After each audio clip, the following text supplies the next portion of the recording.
those cold temperatures still holding strong this morning. This is still the picture of what is happening in Carrollton. A water main broke and that water quickly froze over to anything that it touched in the record-setting cold we saw yesterday, and with us still below freezing, it still looks like that today. Lacey Beasley is live in Carrollton for us this morning. Lacey, it really is kind of hard to imagine that this is Carrollton right now. Yeah, that's right, Madison. Actually, some icicles are falling right now as it kind of starts to thaw. We've called this the North Pole. We've called this Elsa's Castle. Whatever comparison you want to call it, I'm all ears. But yeah, let's just talk about this branch right here that has snapped under the weight of this ice, and even the downed power lines that are kind of hidden behind this tree. I mean, this whole area is kind of cautioned off because you definitely still don't want to touch the power lines under all this ice. But it's just, I mean, there's a lot of sheets that are still covering this parking lot. Ice like on these branches, like, I mean, you can't even like hardly snap the ice off.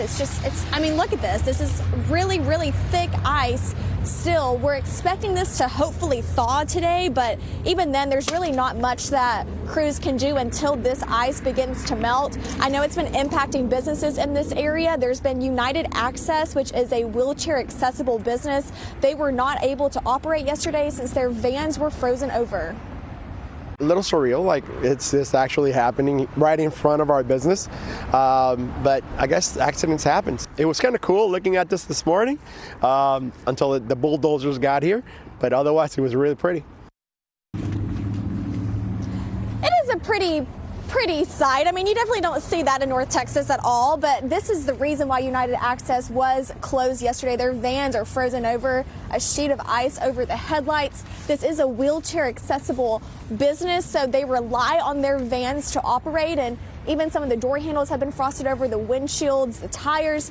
The most, I'd say, dangerous part about all this is the parking spot is still slick.